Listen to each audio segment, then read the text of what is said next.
Fala, minhas amigas, fala, meus amigos, tudo jóia? Eu sou Saulo Novaes. Neste programa vamos mergulhar nas profundezas do conhecimento geocientífico para trazer até você, né, as mentes brilhantes que iluminam o mundo da ciência, da geociência. Comigo, nesta jornada, eu estou com a viajante do conhecimento, doutora Iva Oliveira, da GeoSmart Tecnologia Colaborativa. Mais um episódio juntos, doutora. Dessa vez, o 15º, não percamos as contas. Quem é o nosso convidado de hoje? Seja muito bem-vinda. Obrigada, Saulo, mais uma vez, já 15 episódios. Hoje temos o prazer de receber o professor Dr. Jorge Malheiros, né? É um dos maiores especialistas em políticas migratórias e justiça territorial em Portugal. O professor é investigador no IGOT, né, da Universidade de Lisboa, e tem contribuído amplamente para o debate sobre migração, inclusão social e políticas públicas. Professor Jorge Malheiros, seja muito bem-vindo ao Geo no Auge. Muito obrigada pela sua disponibilidade. Como o senhor... Eu vou começar logo com uma pergunta. É de praxe. Boa tarde, pode ser. Como o senhor avalia as principais transformações políticas migratórias em Portugal e nos Estados Unidos no período pós-pandemia? Há pouco, ainda na nossa pré-conversa, dizia-se que as migrações não saem de moda. As migrações não saem de moda porque a mobilidade das pessoas é um processo muito normal nos seres humanos, não é? O direito à mobilidade e o facto das pessoas quererem, através das suas deslocações no território, um processo muito geográfico, descobrirem coisas que são essenciais para a sua vida, novos recursos, emprego, originalmente, se calhar, recursos naturais que não existiam nos sítios onde estavam. Esta ideia de mobilidade acompanha a história das pessoas e, no limite, até pode ser uma questão de curiosidade, saber mais, procurar outros sítios, descobrir outros locais. Nesse sentido, de facto, não saem de moda. Agora, dando um salto entre o que é este processo histórico que diz respeito às migrações e que sempre acompanhou os humanos, se não continuávamos só em África, e não continuamos, espalhámos-nos pelo globo.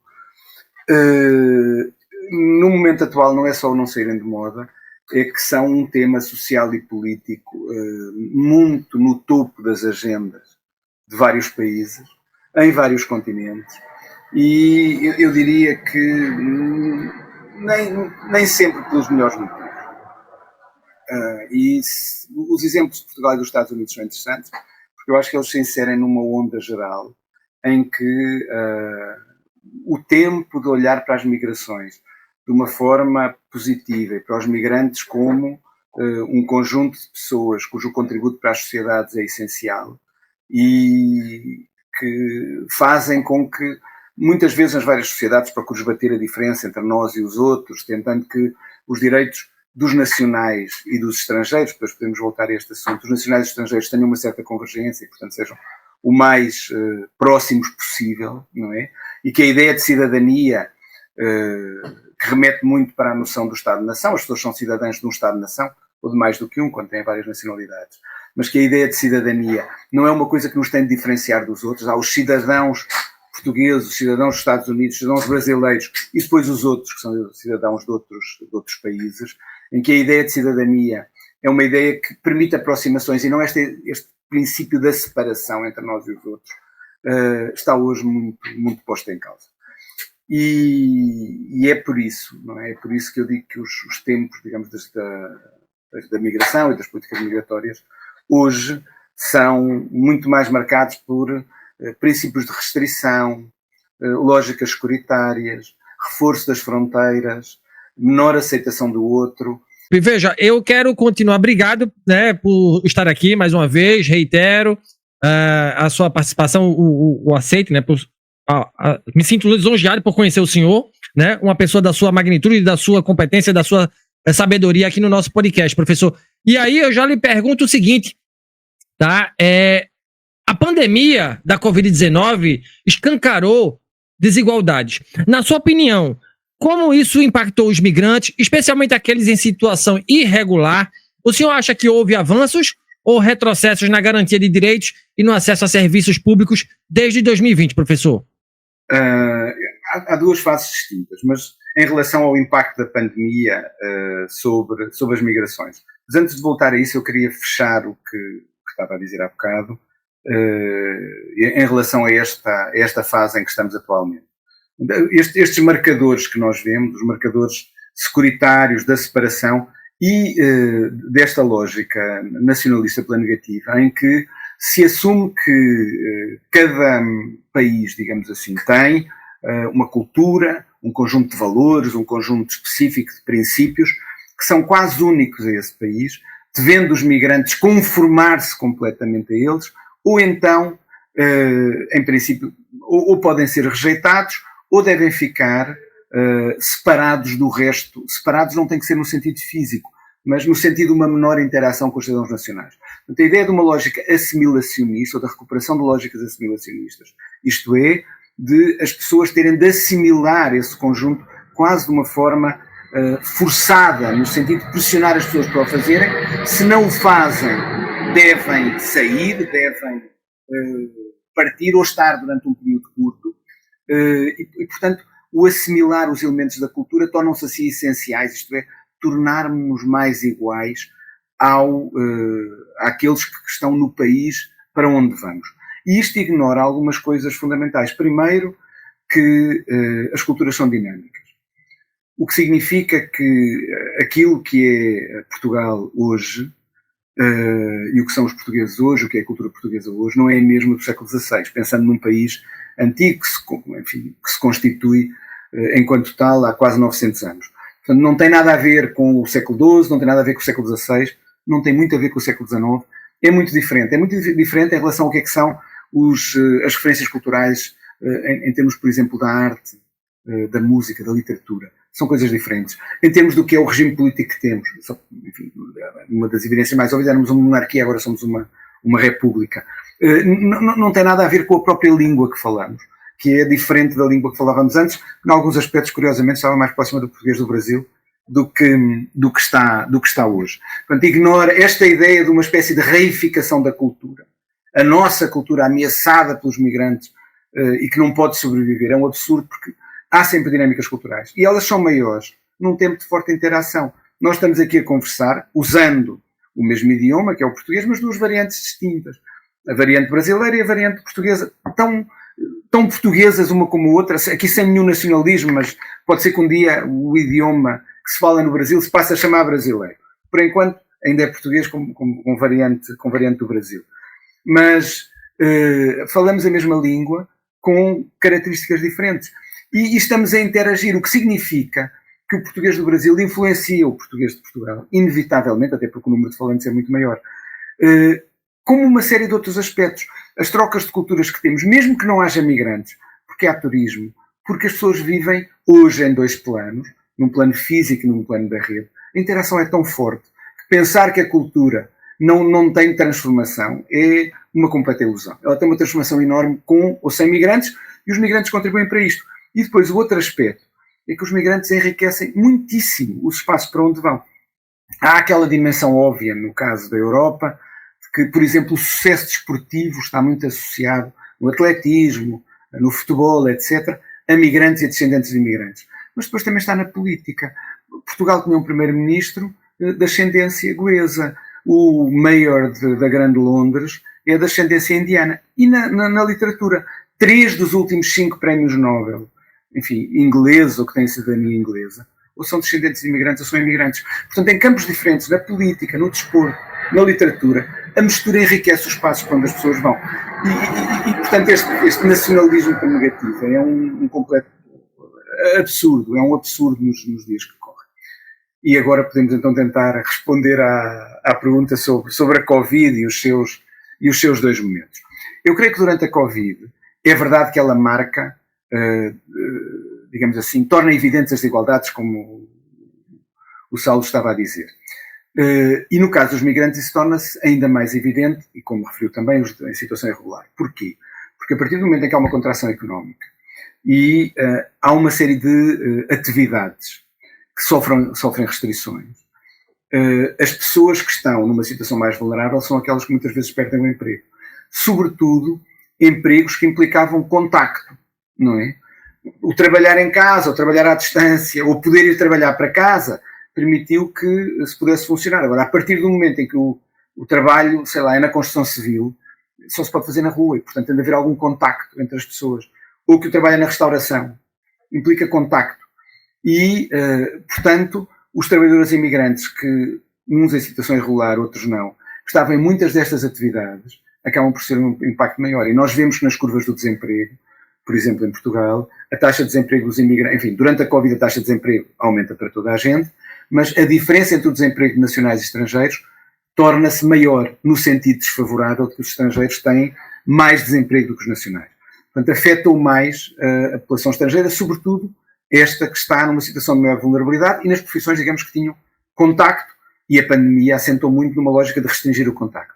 Tem depois um segundo nível de desvantagem, que é em sociedades onde o Estado de Providência e os serviços públicos, por exemplo, de saúde, não são tão fortes como os Estados Unidos, onde a dependência face a sistemas de saúde privada é mais forte. Isto cria, obviamente, desigualdades no sentido do acesso, que são desde logo sociais, e, portanto, quem tem maior dificuldade ou menos possibilidades, porque tem piores seguros de saúde, por exemplo, em recorrer a sistemas de saúde privados, em princípio, no caso da Covid, pode ter tido tratamentos que começaram mais tarde, acompanhamento que foi pior e, portanto, maior, digamos assim, ter sofrido mais com a pandemia, em termos da manifestação da doença e, eventualmente, da sua morte também. E esta dimensão, porque uma parte importante dos migrantes estão em situação de vulnerabilidade também do ponto de vista económico, acabam por estar neste grupo que tem mais desvantagem. E, finalmente, aqueles que continuaram a trabalhar, em muitos casos, os imigrantes estão numa situação mais vulnerável. Aqueles que continuaram a trabalhar, já falámos dos que ficaram desempregados, mas os outros que, por exemplo, mantiveram sistemas de distribuição alimentar a funcionar, não é? Acabam por ter uma exposição maior ao vírus porque estão em situação de maior contacto. E vários estudos mostram que a incidência da doença foi maior em grupos mais vulneráveis. Claro, foi muito grande nos idosos, sabemos isso, e esse foi o grupo mais impactado, sobretudo em termos de falecimentos, de mortes, mas depois em grupos como os imigrantes a incidência é maior. Mesmo que sendo mais jovens, resistirão mais ao vírus, o seu impacto e o facto de contraírem a Covid-19 foi maior. E, portanto, temos aqui esta questão da vulnerabilidade. Numa primeira fase, em termos das políticas, é muito interessante, eu creio que em muitos casos, uma lógica de proteção, também porque havia aqui uma questão de saúde pública, fez com que em muitos países se generalizasse a proteção e, portanto, aí os imigrantes puderam beneficiar. Porque como a questão era uma questão de saúde pública, o vírus não distingue as pessoas, enfim, todos podem apanhá-lo, não é?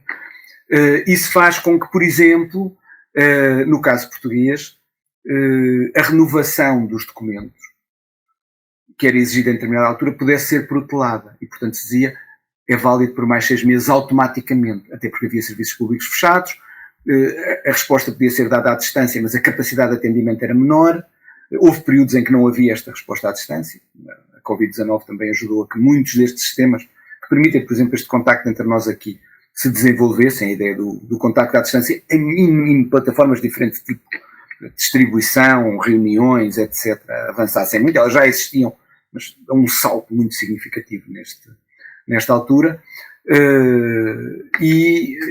Portanto, em relação aos migrantes nesta primeira fase, eu creio que muitos países, no sentido de controlarem mais a doença, por um lado as fronteiras estão fechadas, entra menos gente, ou durante um período entrou de facto menos gente, depois rapidamente se retomam os fluxos migratórios, mas entra menos gente, e em relação a processos de renovação de títulos de residência, de acesso aos hospitais, para as pessoas pudessem fazer o tratamento designadamente dos sistemas públicos, eu creio que aí a lógica foi uma lógica de generalizar e permitir que os imigrantes pudessem beneficiar de sistemas, digamos assim, mais universais e mais a funcionarem para todos. Após este período, é bom dizer que em muitos países a imigração sofre uma quebra no período da Covid. Há um ano em que de facto é menor, até porque não se podia circular. E depois os migrantes internacionais, é desses que estamos a falar aqui, crescem muito em muitos sítios. A imigração acelera. Portugal é dos sítios onde acelera mais, é verdade, ela cresce significativamente nos últimos 4 anos. Enfim, os números deixam-nos muitas dúvidas, mas vamos admitir que terá crescido talvez 3 vezes. Multiplicou-se por 3 em 7 anos, o que é um número significativo, e destes 7 anos, os 4 de pós-pandemia dão um contributo muito importante. A migração aumenta muito, e nesse contexto de crescimento da imigração, aquilo a que assistimos também, em termos das políticas, embora algumas das coisas já venham de trás, mas em termos das políticas, é uma onda que materializa, do ponto de vista da gestão do fenómeno por parte dos vários governos, materializa esta ideia de mais restrições, maior controle, regresso das fronteiras,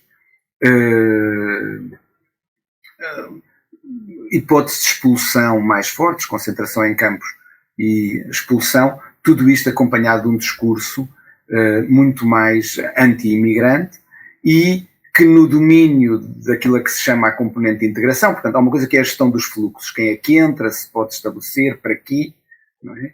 E que tem estas restrições que eu disse, que depois aparecem ligadas a outras, restrições ao reagrupamento familiar, que Portugal agora vai introduzir, mas que outros países europeus também introduziram, que os Estados Unidos, de certa forma, também têm introduzido, e em relação à integração, a ideia de um paradigma que tem princípios de interculturalidade, portanto, igualdade de direitos, um diálogo positivo entre nacionais e estrangeiros, a construção de plataformas de entendimento, o reconhecimento intercultural, o reconhecimento das várias culturas, eu acho que é substituído por tal princípio que falávamos há bocado, que é, há uma cultura que funciona aqui como a referência e quem vem deve, em princípio, ajustar-se a ela, havendo alguma, claro, não regredimos completamente, há alguma tolerância para a diferença, etc., mas a ideia de que os valores, os princípios, as normas, a língua, tudo isso tem de ser aprendido de forma obrigatória, claro,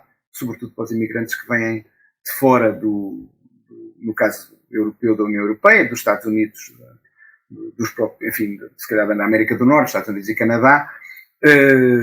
Esses são aqueles que são mais atingidos por este conjunto de exigências, porque os imigrantes altamente qualificados que vêm ao abrigo, por exemplo, de quadros de circulação de empresas transnacionais, se não quiserem aprender português e continuar a falar inglês, ninguém os vai obrigar, com certeza. Ninguém os vai expulsar e mandar embora. Acaba por ser depois igual. As coisas não são iguais para todos os imigrantes. São tratados de forma diferente. Há aqueles que estão mais próximos, há os que estão mais distantes. E, como nós sabemos, imigração, classe, género, tudo isso depois se cruza para criar situações de vantagem e desvantagem. Professor, eu nem sei por onde eu vou começar a comentar toda a sua fala. São muitos aspectos aqui a ter em conta, principalmente no que se refere aí a essas questões dos automatismos, né, que foram feitos durante a pandemia, alguns documentos foram renovados, tudo, dos imigrantes, e neste momento a gente tem esse fenômeno aí das fronteiras, como o senhor disse muito bem, e nós vemos isso um bocadinho, como o senhor disse, pelo resto do mundo, não é? Nós temos reparado essas abordagens, aliás, a imigração como um tema central em muitos países, né, neste momento. E aí eu faço-lhe uma pergunta nesse sentido, né? É uma visão mais fora de Portugal, mas que no fundo não é fora de Portugal, porque isso também está refletindo, né? Nós aqui em Portugal mudamos também de governo, tínhamos uma abordagem anterior e agora é uma outra abordagem, não só por causa do governo, mas também, como o senhor explicou aí muito bem, por causa de todo o contexto, né, social, a pandemia passou, a economia começou a girar, digamos assim, normalmente, né, entre aspas, outros fenômenos como guerras e etc. Então, eu vou fazer uma pergunta que é fora Portugal, mas no fundo é uma coisa, é um fenômeno que também atinge-nos a nós aqui. Eu pergunto, professor, nos Estados Unidos, como é que o senhor avalia as mudanças de gestão e abordagens entre as administrações de Trump e Biden? Na sua opinião, que impacto foi sentido nas políticas migratórias? Há sinais de maior abertura ou os desafios estruturais permanecem, na sua opinião? Eu diria que os desafios estruturais permanecem. Eu creio que houve várias coisas que se agravaram, quer entre a administração Biden, a administração Trump 1, portanto a que acaba em 2021, e a atual administração Trump, mesmo que esta só tenha 6 meses.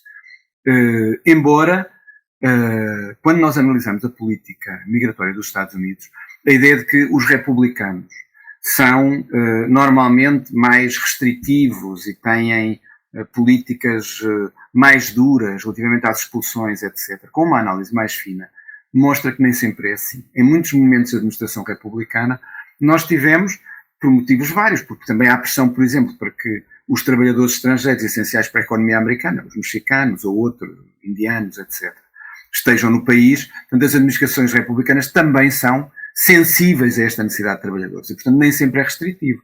Eu creio que a grande amnistia de 1986, a última grande regularização de cidadãos nos Estados Unidos, há outras até uma muito mais recente, o presidente Obama em relação a menores, etc., mas a última grande é de 86, e eu creio que é uma administração republicana que a faz.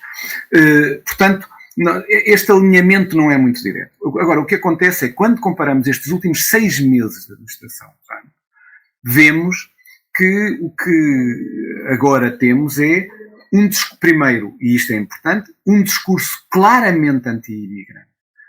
Por um lado, que não é só do próprio presidente, mas de alguns outros membros do Partido Republicano, que em vários casos associam a imigração a fenómenos negativos, quer do ponto de vista social, quer do ponto de vista da concorrência no mercado de emprego.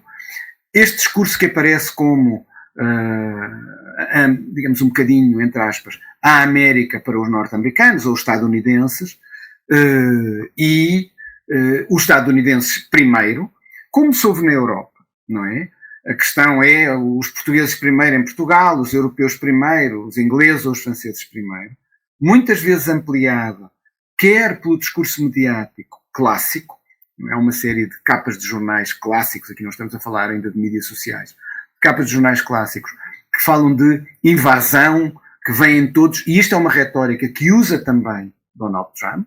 Portanto, a ideia de que os imigrantes são uma ameaça, uma invasão, um fluxo imenso, temos uma utilização de termos militares, temos de nos defender face às hordas, dos imigrantes, e isto aparece nesta linguagem dos jornais, que assusta uma parte da população mais velha que lê jornais nos formatos clássicos e que todo o mundo envelhece, sabemos, há uma onda global de envelhecimento, o Brasil é um ótimo exemplo, que também está a chegar já à fase de não reposição de gerações, lá está próxima, mas na Europa é particularmente forte este processo, não é? Nós somos, então em Portugal, que é um país muito envelhecido, este impacto que tem junto à população mais velha é significativo. E depois há todo o novo mundo dos mídias sociais, onde este tipo de discursos passa de uma forma sem filtros e pelos retrocessos que tem havido relativamente à capacidade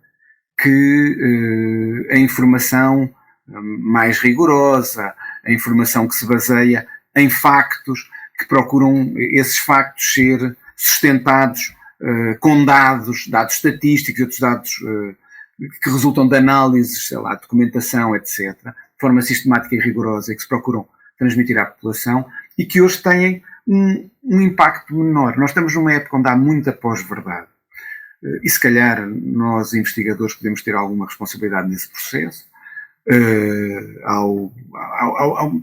A crítica à informação e à maneira como a informação era produzida, sobretudo ao racionalismo ocidental e ao pensamento que herdámos das luzes do século XVIII era importante, o dizer tem de haver outras vozes, há outras formas de conhecimento. Isso é essencial. Mas a verdade é que este pensamento, que depois se desenvolve um bocadinho e vai ter lógicas positivistas, etc., ele é importante porque nos afasta dos dogmas, de que qualquer verdade pode ser colocada em cima da mesa, de que não é preciso uma lógica rigorosa para nós termos factos que permitem afirmar as coisas e sustentá-las. E eu acho que ao fazermos esta crítica, se calhar, este processo, que era uma crítica legítima, porventura fomos longe demais.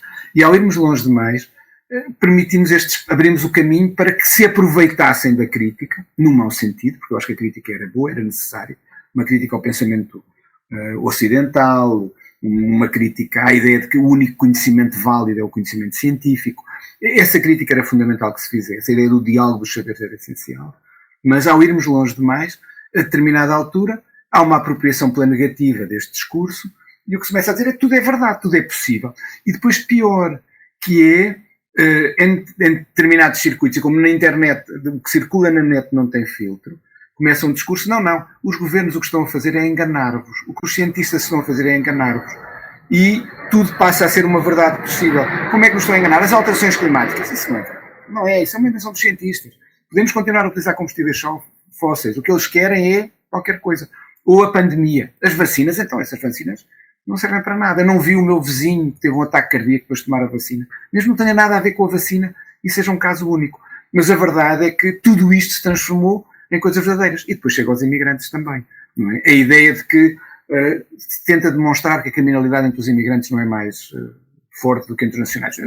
Não é mais forte. Então eu não vi no jornal aquele cidadão da Índia que matou não sei quem e tal. Mas é um caso, quando analisamos todos, não é assim. Não. Isto é um facto, está aqui provado. É um facto, mas é um facto.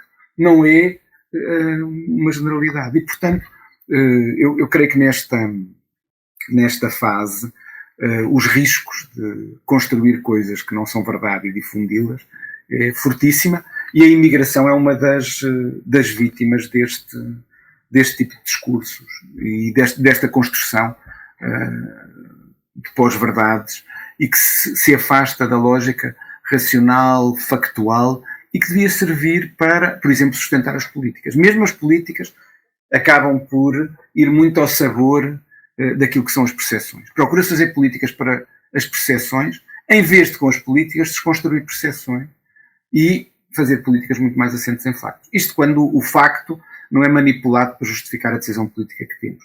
O que também acontece. Voltando aos Estados Unidos, já me afastei muito do tema inicial, voltando aos Estados Unidos e à política de Donald Trump agora, por um lado, ela é muito construída nesta onda da pós-verdade, muito construída nesta ideia de hordas de migrantes que põem em causa a sociedade americana, e qualquer dia não há cultura. A ideia, por exemplo, nos Estados Unidos, de que a sociedade americana se faz com base nos imigrantes, que se queriam naturalizar americanos, os britânicos, os irlandeses, os italianos, os latino-americanos, brasileiros, portugueses, à mistura, os africanos. Esta ideia hoje começa a ser um bocadinho posta em causa, com a ideia de, espera lá, há os estadunidenses e há os outros. A ideia de que qualquer pessoa que venha para aqui, entre aspas, se quer transformar num cidadão americano, não é bem assim. E além disso, se calhar, não se justifica.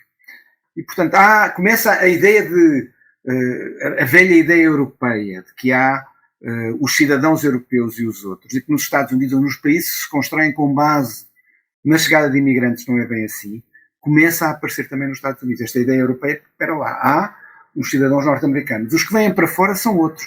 O acesso à cidadania, se calhar, não é automático. Isto é mais complicado do que era no passado.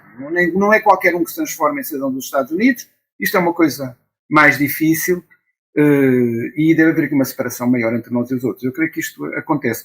E, portanto, a política, quando olhamos para a política americana, é mais gastos na fronteira, mais gastos com expulsões. Nestes últimos 6 meses, criação de centros, ou de um novo centro de detenção, pelo menos, para concentrar os migrantes antes que eles possam ser expulsos. Mais a tentativa de revogar processos de cidadania automática. É verdade que os tribunais depois os impediram de alguma forma. Se quisermos, o reforço claro do muro, não é? O reforço do muro que, pode-se dizer, mas então a administração Biden não continuou o muro, continuou, mas foi mais pontualmente em determinados sítios. Houve mesmo um momento em que tentou parar, mas depois voltou a fazê-lo. Mas não tem nada a ver com esta iniciativa que já tinha, na primeira fase, aquela ideia de que vamos construir o muro e os mexicanos pagaram por ele. As coisas não correram bem assim, mas a ideia agora é mesmo reforçar o muro e investir mais neste processo. Portanto, neste caso, eu comecei por dizer que não havia uma associação, muitas vezes direta, entre administração democrata, maior respeito pelos imigrantes e maior tolerância nas lógicas de política migratória, e políticas mais restritivas, securitárias e duras, no caso das administrações republicanas.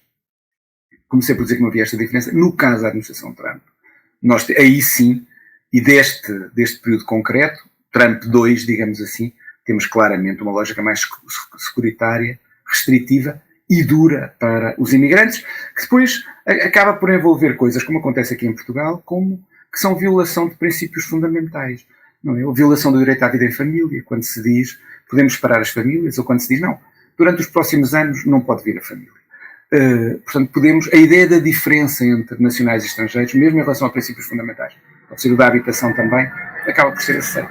Nós naturalizamos que os estrangeiros são cidadãos, mas são de outro sítio, e, portanto, o princípio da igualdade de direitos não se aplica. A sua fala normalmente vem regada com muitas outras questões, né, aqui a serem pensadas e repetidas. É impossível seguir com este episódio sem fazer assim alguns comentários antes das perguntas, né? São muitas questões que o senhor está aí a trazer-nos, e uma delas chamou aqui a atenção, todas chamaram, mas esta principalmente e fundamentalmente, essa questão da informação que é veiculada nas redes sociais, né? Que você chamou aí de pós-verdade. Eu lembrei só de uma situação que aconteceu numa aula que eu estava, e alguém interferiu na minha fala para dizer que eu estava a mentir, que, na verdade, antes dos imigrantes estarem em Portugal, havia mais trabalho para as pessoas, que não havia tanta emigração dos portugueses. Então, eu mostrei-lhe dados do INE, né, que tem toda essa informação, que, na verdade, é o contrário. Pronto. E a pessoa em questão virou-se disso, mas você acredita nisso? Quer dizer, assistimos, de um lado, as redes sociais a veicular as pós-verdade, o momento de pós-verdade, e o enfraquecimento das instituições que são as oficiais, né? Isso é algo que temos que refletir, nós como cientistas também, ocuparmos esses espaços, que é o que nós aqui, junto com o Saulo, tentamos aqui tentar trazer à luz aqui as coisas que são, filtradas, digamos, dessa forma, e que você também falou aqui sobre a questão dos cientistas que criticaram muito as redes sociais, a questão toda, mas eu acho que neste momento é um momento de nós ocuparmos também esse espaço e trazer um bocadinho de luz, né, para essa escuridão.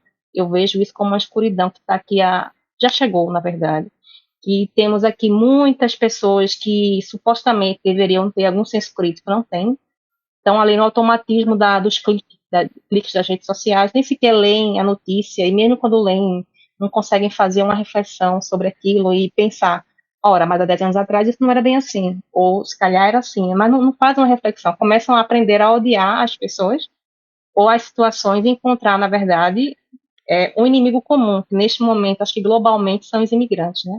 Essa é uma reflexão que eu fiz aqui, eu só estava aí a falar, são várias coisas que vêm aqui à luz, e é uma das coisas que me chama a atenção é isso também, muitos cientistas criticam muito outros cientistas por estarem a ocupar esse espaço das redes sociais. Não sou influencer. Não sou influencer, sou cientista que estou aqui a promover aqui alguma luz dentro dessa escuridão toda, né? E o Saulo aqui ajuda não, ele é protagonista aqui nessa parceria incrível para tentar trazer aqui alguma luz nessa situação toda. Era só um comentário, professor.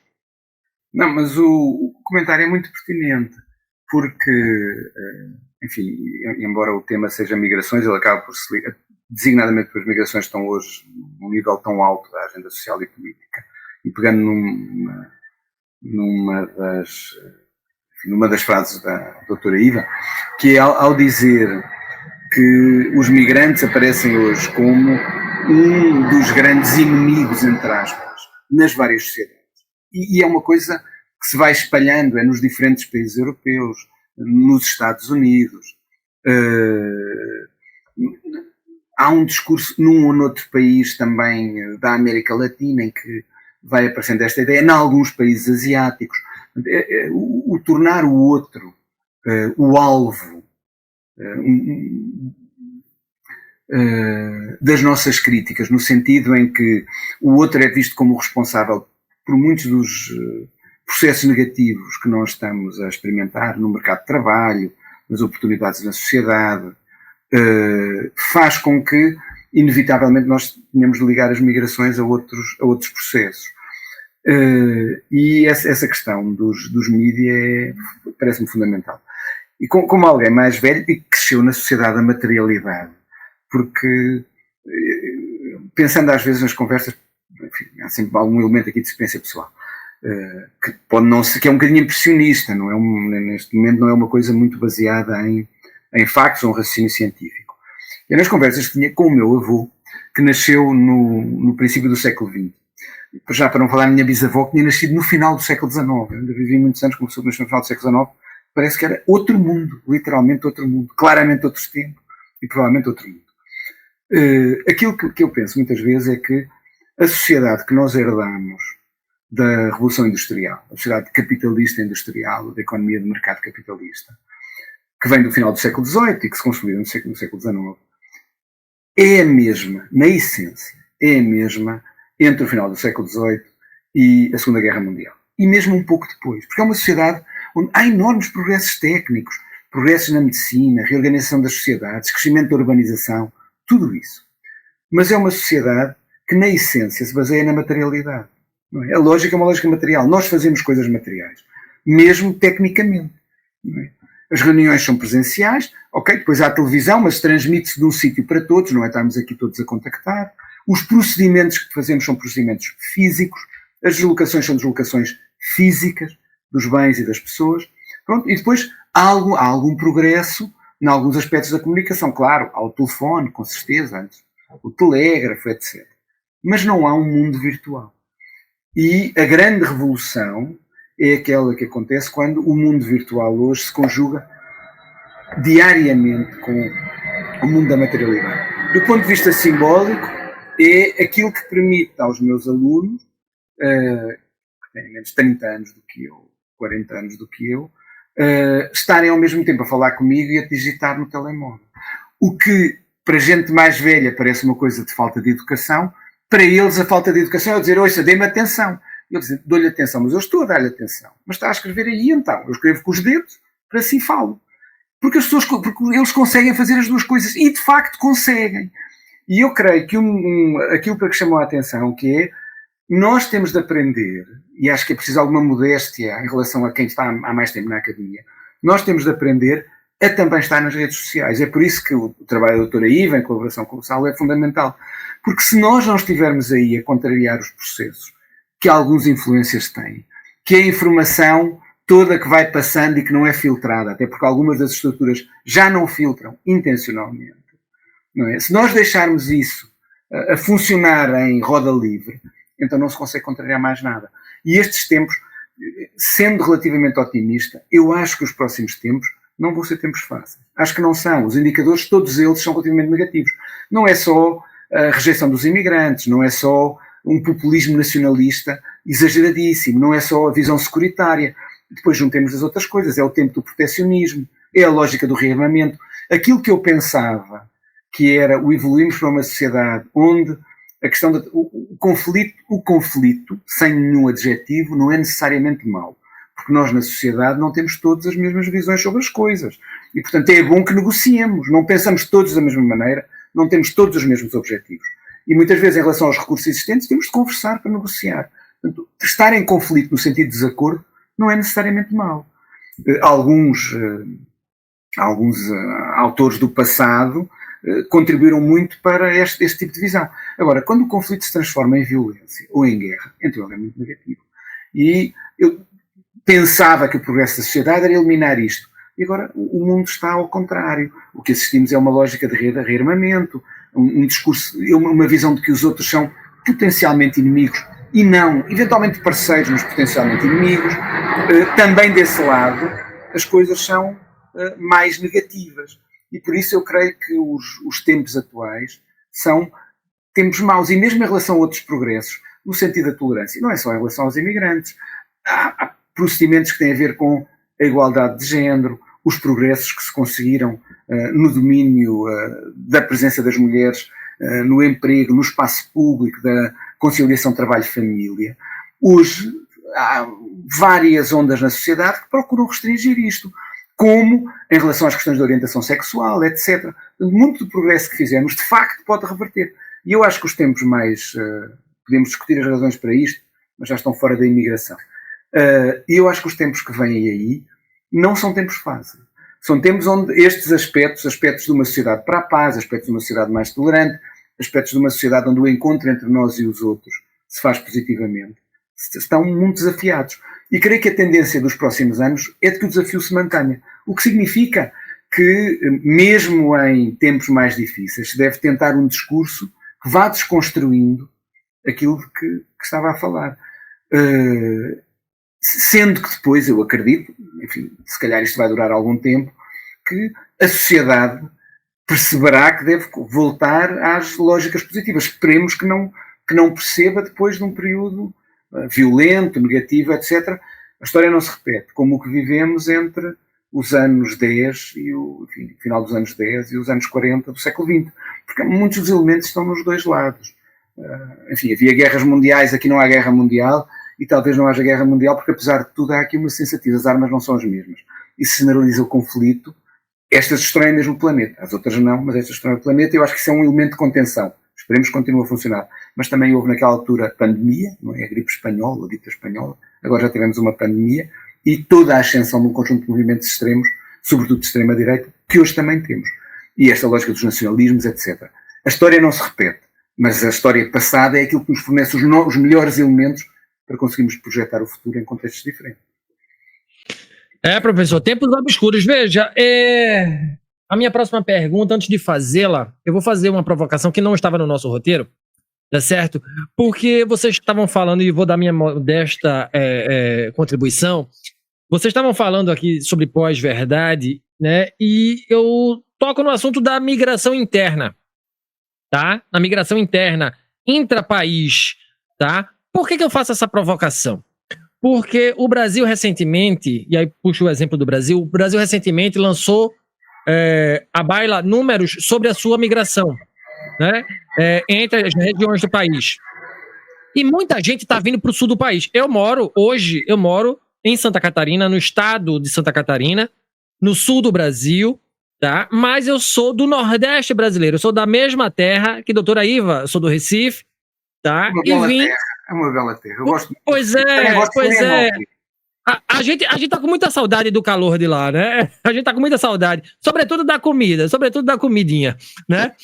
E muita gente tá vindo pra cá por questões econômicas, por questões de segurança pública, né? O senhor, como deve saber muito bem, o sul do Brasil, ele teve uma migração europeia muito intensa, sobretudo ali da Alemanha, da Polônia, né? Ucranianos vieram para cá também, né? Ali no Paraná, enfim. E italianos também vieram para cá, para o Rio Grande do Sul, para o Paraná, para Santa Catarina. E hoje, a região sul do país, ela não é o espelho da realidade brasileira. Vou colocar nesses termos aqui, ela não é o espelho da realidade brasileira, entendendo a realidade brasileira como uma realidade de muita pobreza, né, de extrema desigualdade social, sobretudo no Nordeste do Brasil. E muitos nordestinos, né, e muitos nortistas do Brasil estão vindo para o Sul em busca do Eldorado. Certo? Desse Eldorado, né, dos trabalhos que os descendentes de alemães não querem fazer, e que os descendentes de italianos não querem fazer, entende? Mas que se vangloriam do trabalho, do pleno de emprego que tem aqui, do trabalho na indústria, enfim. Só que eles colocam imposições, eles colocam regras de comportamento. Se você vem para cá, você tem que falar baixo, né? Nós nordestinos somos mais extravagantes, você tem que falar baixo, você tem que não votar na esquerda, né? Você não tem que votar na esquerda, você tem que ser conservador nos costumes, tá certo, professor? Então, a minha provocação é, por que ainda a gente trata, e aí entendendo a concepção de cidade, eu sou leigo, tá? A minha concepção de cidade é um espaço de idas e vindas, obviamente de fixação, mas espaço de idas e vindas, de pleno trânsito, né? Por que ainda a gente trata os nossos espaços, as nossas cidades, os nossos rincões como propriedade privada e não como propriedade pública? Essa interação cotidiana do diferente, tá certo? E indo além, aí agora volto para a pergunta que estava no nosso roteiro, falando de justiça social, como é que o conceito de cidadania multiescalar ajuda a entender os direitos dos migrantes nos diferentes territórios em que vivem? Municipal, nacional e internacional. Aliás, o que é cidadania multiescalar, professor Jorge? Ok. Agora vamos tentar uma coisa mais focada nas migrações, sem andar a viajar por outras áreas. A primeira é ali podemos ligar as migrações internas às migrações internacionais e fazendo também uma ligação no que disse o Saulo e que estava a dizer a doutora Iva, uma razão fundamental para os migrantes estarem, por exemplo, em Portugal e o crescimento grande da imigração é a economia, e isso é inescapável. Nem todos os migrantes são trabalhadores, porque depois há as famílias dos migrantes, os filhos dos migrantes, os refugiados e requerentes de asilo, os estudantes internacionais que ficam vários anos e, portanto, também são migrantes e podem ser classificados como tal. Nem todos são trabalhadores, mas a verdade é que a economia tem um peso muito grande, e há 2 indicadores que ajudam muito a perceber porque é que as migrações crescem, independentemente da política migratória. São os indicadores de emprego. Quando, como disse o Salvi bem, há procura de trabalhadores, as pessoas vêm, e sabendo que há trabalho hoje, com a difusão da informação, as pessoas vêm. E a outra coisa é o rendimento. Se o salário que é pago nos sítios, ou a hipótese de gerar rendimento nos sítios de destino, é maior do que nos pontos de partida, as pessoas vêm. As pessoas vão e procuram nesses locais as melhores oportunidades. Isto é uma relação muito simples, mas é verdade, e quando nós, se quisermos transformar isto em indicadores mais objetivos, a variação das taxas de migração e compará-la com a variação das taxas de desemprego, não é? Quanto menores são as taxas de desemprego, maior tende a ser a imigração, e quanto maiores são as taxas de crescimento do produto interno bruto, maiores tendem a ser as taxas migratórias. Muitas vezes há um delay, digamos assim. Isto não acontece logo. Primeiro a economia começa a dar estes sinais e começa a crescer, e passado um tempo, 6 meses, 1 ano, há uma reação dos migrantes. Enfim, a regra aqui não é absoluta, mas as coisas funcionam muito desta maneira. E isto é válido, quer para a migração interna. E, portanto, se as dinâmicas oferecidas pela economia em determinadas regiões do sul do Brasil, por exemplo, são maiores do que as do Nordeste, e se do ponto de vista demográfico o Nordeste tem uma população abundante, digamos assim, uma população jovem que quer trabalhar, ela deslocar-se-á para sítios onde as oportunidades estiverem. E, sendo uma lógica interna, num país de escala continental, como se costuma dizer, sendo uma lógica de migração interna, não há barreiras, e, portanto, isto é uma deslocação mais fácil do que para os brasileiros migrarem para os Estados Unidos, ou para a Europa, ou para Portugal, e depois para outros países europeus, ou diretamente para outros países europeus, como a Itália, por exemplo. Portanto, a ligação à economia é evidente. Depois introduz-se aqui um segundo elemento, que é verdade, os migrantes vão mais para cidades do que para áreas rurais. Mesmo que haja muita imigração para espaços rurais. Hoje, o município português que tem maior proporção de estrangeiros é um município, ele tem um bocadinho de tudo, mas claramente não é urbano. Tem um bocadinho de tudo porque tem uma costa muito longa, porque tem algumas localidades, enfim, para a escala brasileira são minúsculas, 8.000 habitantes, 10.000 habitantes, e tem espaços rurais muito ligados à produção agrícola para os mercados internacionais, sobretudo de bagas, mirtilos, framboesas, morangos, etc., feitas por empresas, algumas portuguesas, mas várias empresas multinacionais desta área da produção agrícola. E é um pequeno município. Enfim, em área é o maior do país, já agora. É o maior do país em área, mas em população é um pequeno município. Portanto, também há migração para áreas rurais, como há para vários espaços do sul de Espanha, como há para algumas áreas rurais da Grécia, mas a sobre-representação dos migrantes, isto é, a sua proporção face às médias nacionais, é maior nas áreas urbanas. E são várias as razões, algumas das quais têm a ver com a economia, depois já vamos à cidadania multiescalar, algumas têm a ver com a economia, não é? As áreas urbanas, na lógica concentrada, se quisermos, da economia capitalista, e pode ser mais das metrópoles, mais das cidades médias, criam mercados de trabalho mais diversos, muitas vezes mais dinâmicos, e, portanto, precisam de pessoas. E precisam de pessoas com qualificações de tipos diversos, desde os muito qualificados até os pouco qualificados. No fim das reuniões, alguém vem limpar as salas. E enquanto for assim, são precisos os que reúnem e quem vem limpar as salas. E neste sentido, nós podemos ter imigrantes muito qualificados. A reunião pode ser de uma série de engenheiros de software de ponta de uma empresa qualquer internacional, e depois alguém virá fazer, enfim, um conjunto de pessoas trabalhar a limpeza daquela sala para a reunião ao dia seguinte. E neste sentido, as cidades depois são também um espaço, como dizia o Saulo, de grande abertura. usando aqui dois adágios, havia um adágio medieval alemão que dizia: o ar da cidade traz a liberdade. Traz a liberdade face à lógica medieval da servidão dos espaços rurais. Não, as pessoas já não eram escravos, é verdade, mas a sua subordinação à lógica medieval da tutela do senhor, em muitos casos, aproximava-se com a quase escravatura. Na cidade não era assim. Podiam ser pobres, mas faziam o que queriam. Havia liberdade, desapareciam. E isto torna a cidade muito atrativa.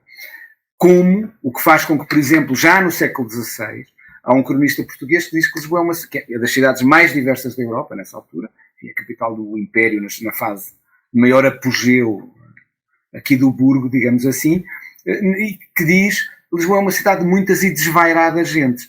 Desvairadas não é porque eram loucas ou porque andavam aos saltos no meio da via pública, é porque eram variadas, porque tinha desde negros, muitos ainda de população escravizada, mas outros não, mas de população negra, depois população que vinha da Índia, população de vários sítios da Europa, que vinham para aqui fazer negócios. Afinal, isto era uma cidade muito ligada a vários sítios, gente que vinha da Catalunha, que vinha de França, que vinha de algumas cidades do Reino Unido, e portanto a cidade tende a ser, é um espaço notável em termos de criação humana, muito diverso do ponto de vista social, que muitas vezes desenvolve componentes de tolerância forte. Claro que tem muitas violências, é evidente, mas que desenvolve componentes de tolerância porque as pessoas são muito diferentes. Não é? A ideia da homogeneidade na cidade tende a ser menor do que em espaços mais pequenos. Então é um espaço muito, muito diverso. E precisamente por isto, algumas cidades foram desenvolvendo processos de maior interação entre as pessoas e, portanto, são muitas vezes mais tolerantes ao outro. Quando nós vemos os resultados eleitorais de vários processos, os resultados eleitorais em termos de comparação, digamos assim, de forças políticas mais conservadoras e menos conservadoras. A cidade tende a ser menos conservadora, quase sempre. Há processos que são processos desafiantes. O Brexit, a separação da Inglaterra da União Europeia. Quem é que vota contra a separação? Claro, a Escócia, mas isso é por outros motivos, e depois é Londres e a Grande Londres, onde a questão da diversidade e das ligações aos outros espaços é uma coisa normal. O resto do Reino Unido vota pela saída, de resto suficientemente, algumas outras cidades médias também o fazem. Portanto, os espaços mais diversos, sobretudo as grandes metrópoles, tendem a ter esta prática. E o resultado depois é que temos em várias cidades. Não? Depois podemos ir aqui falar no final de um pequeno problema atual. Mas a ideia da cidadania multiescalar é que, ao nível da região ou ao nível local, nós podemos ter alguns processos que contrariam ou aprofundam, no caso da igualdade entre os de fora e os do sítio, os processos de cidadania. A marca da cidadania é do Estado-nação. Desde que o mundo se organizou em Estado-nação, o Estado-nação é quem regula a cidadania. E isso é uma coisa que não se consegue ultrapassar. É o Estado-nação que decide quem aqui entra, é o Estado-nação que estabelece as fronteiras, é o Estado-nação que expulsa. Portanto, o Estado-nação regula a parte da diferença entre nós e os outros e das relações relativamente àqueles que vêm de fora. Em relação aos cidadãos nacionais, é um bocadinho diferente. Porque mesmo a mobilidade enquanto direito humano é um direito humano incompleto. O que está na Declaração Universal dos Direitos Humanos é que as pessoas podem sair do seu país, não está lá que podem entrar noutro. O que torna as coisas muito complicadas. Só se for tudo para a Antártida, porque não há países, ou um dia para a Lua, que também não é um país. Pode sair, é um direito, em princípio. O direito de entrada não. Porquê? Porque é o Estado-nação que regula. Não é qualquer um que entra. A prerrogativa do Estado-nação é esta. O que acontece depois é que, quando pensamos, por exemplo, nas questões da integração, nós podemos ter, ao nível, por exemplo, local ou das cidades, políticas mais amigas dos imigrantes do que as políticas que são estabelecidas ao nível do Estado-nação. Por exemplo, fala-se às vezes de cidades-santuário, não é? Falamos de cidades-santuário, que são cidades que decidem, por si próprias de alguma forma, garantir que os migrantes em situação irregular são tolerados. Não é? Fala-se às vezes de exemplos, Nova Iorque, o Barcelona, enfim. Não é absoluto em termos de medidas, mas tem um bocadinho esta ideia de uma cidade-santuário. Isto é, permitem que as pessoas em situação irregular possam estar. Outros exemplos têm a ver com os direitos de voto. Em Portugal, os estrangeiros votam nas eleições locais.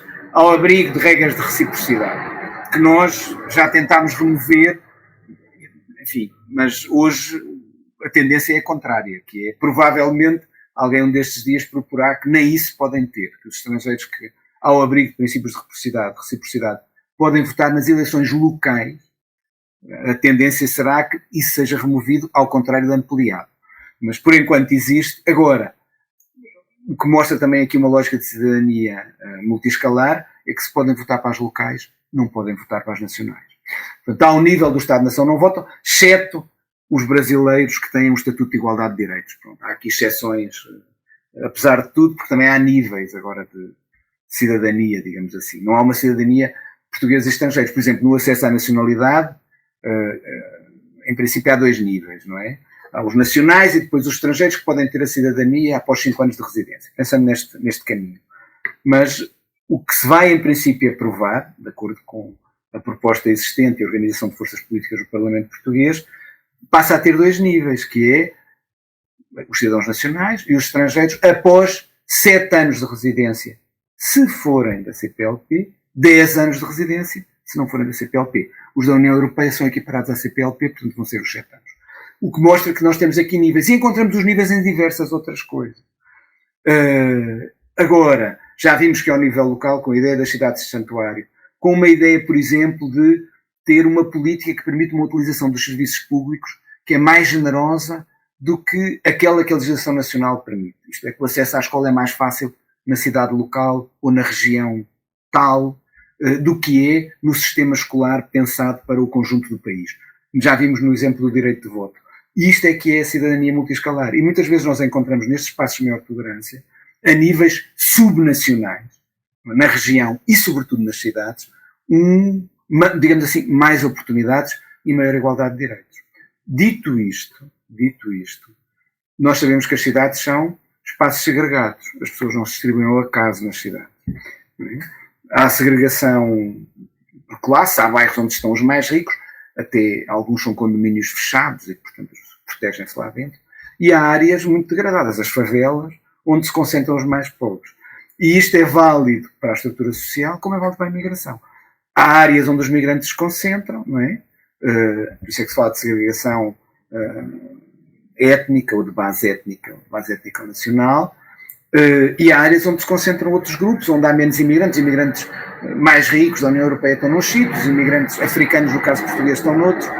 E, portanto, sendo a cidade segregada, há aqui, no contexto do conjunto da cidade, às vezes, acessos desiguais aos recursos urbanos, porque depois há cidades, digamos assim, há partes de cidade melhores e há partes de cidade piores.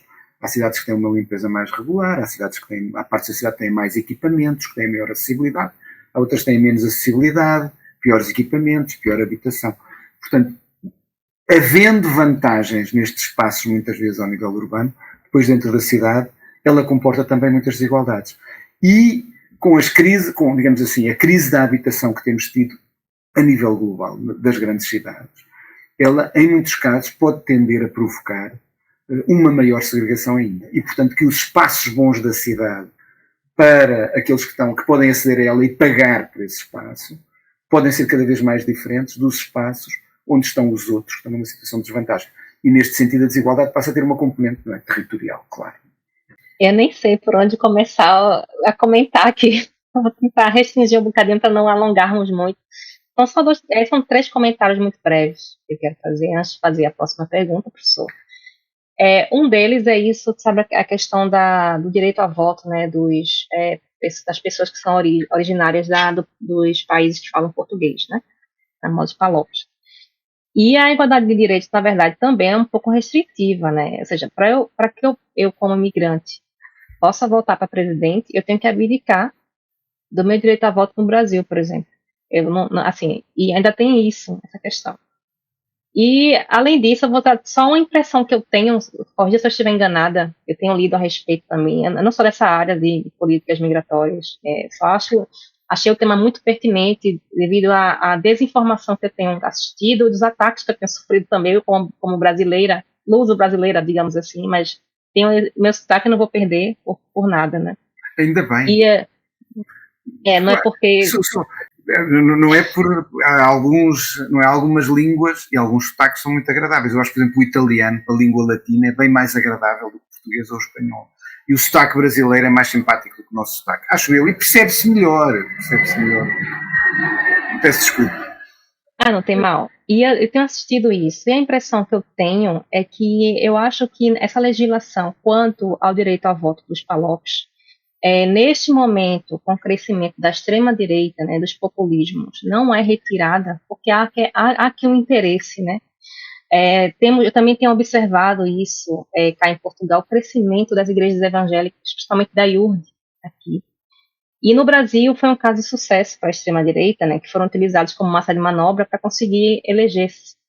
Isso é só a impressão que eu tenho. Eu vivi isso no Brasil, naquela altura estava fazendo sondagens eleitorais, trabalhei durante 20 anos nessa área, depois mudei de área, e nós reparamos que quanto menos poder econômico as comunidades tinham, mais adeptas eram as igrejas evangélicas ou religiões. Dentro da igreja evangélica, aquelas que eram mais pentecostais e neopentecostais, que é o caso da IURD, havia mais adesão à extrema-direita, pelo discurso, né, de elitismo, ou seja, eu, como imigrante brasileira, sou melhor do que imigrante do Bangladesh.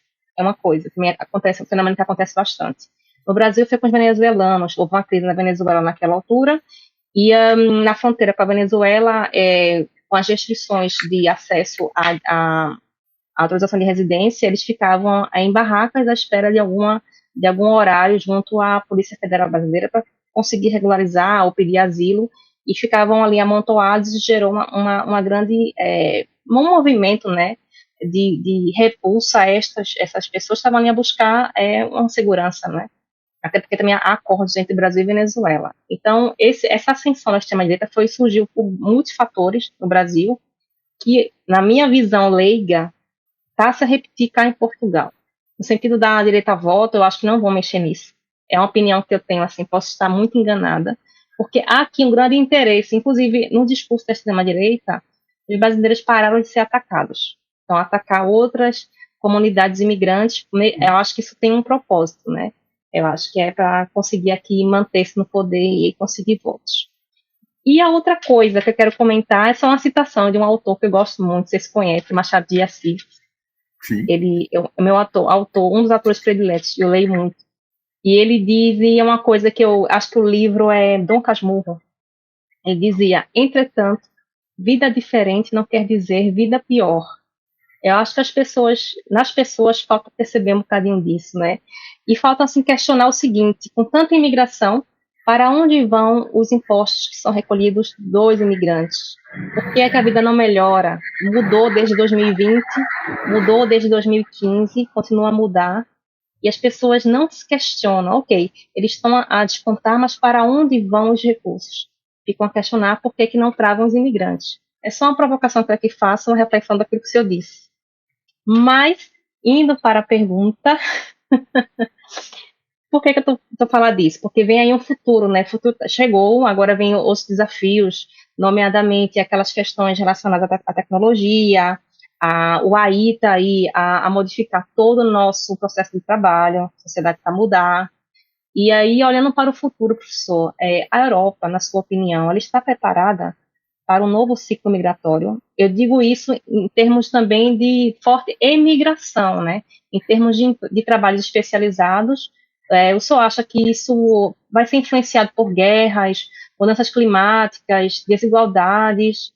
Mas qual o papel que o senhor acha que Portugal e os Estados Unidos podem exercer nesse contexto? O que é que o senhor acha aqui? É uma última pergunta. Acho algumas coisas, mas teria de pensar aqui um segundo. E, nesse sentido, também queria aproveitar para acertar uma coisa, que é, em relação ao direito de voto, ele não é, os cidadãos de PALOP não têm direito de voto em Portugal. Essa é que é a questão aqui.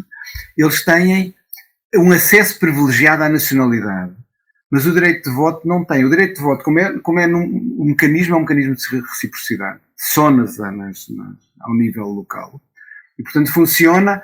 Se os portugueses têm direito de voto nas eleições locais no Brasil, os brasileiros têm direito de voto nas eleições locais em Portugal. E o mesmo é válido para qualquer outro país. Portanto, na União Europeia, o mecanismo existe e, portanto, é automático. Fora da União Europeia, é negociado caso a caso. No caso dos países da CPLP, em apenas 2, o Brasil e Cabo Verde, há reciprocidade. Portanto, só os estrangeiros, claro, a partir do momento em que obtêm a nacionalidade, os direitos são iguais, plenitude de direitos políticos, podem votar. Enquanto estrangeiros, só nas eleições locais e só se houver reciprocidade, que no caso dos países de expressão portuguesa aplica-se apenas a Cabo Verde e ao Brasil. Aos outros, PALOP, não se aplica. Eu também acho, mas dito isto, que era só para esclarecer as coisas, eu acho que tem toda a razão em relação, sobretudo, ao Brasil. Não interessa nada à extrema-direita que os brasileiros percam o direito de voto.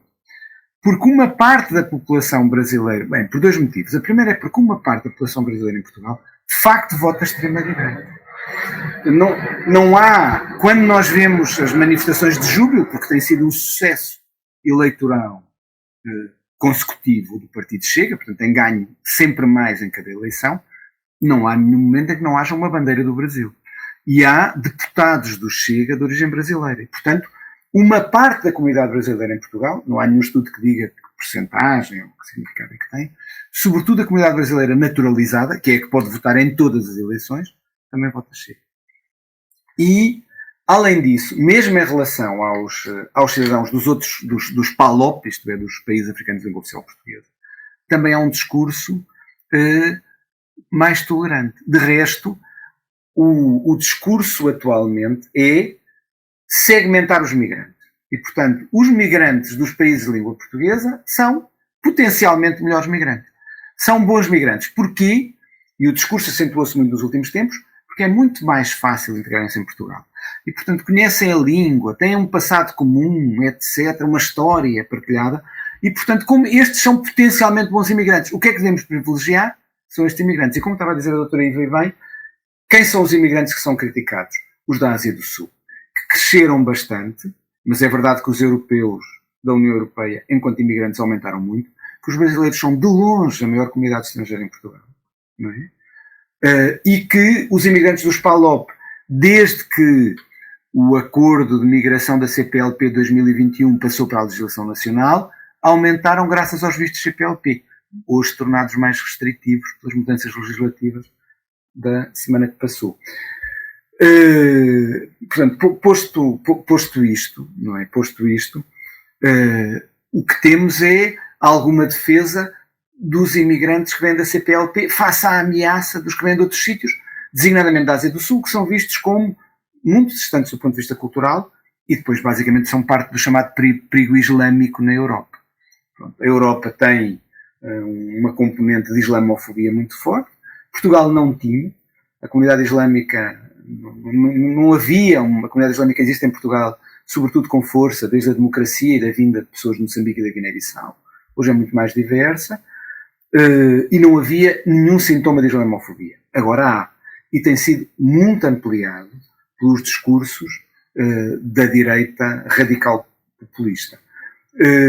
E quem são os grandes protagonistas? São as pessoas da Ásia do Sul, designadamente do Bangladesh e do Paquistão, e depois os cidadãos da União Indiana também. Mesmo que a maioria sejam hindus, vai tudo com o epíteto de muçulmanos, que é para resolver o problema e para aumentar o número e a hipótese de risco. Pronto.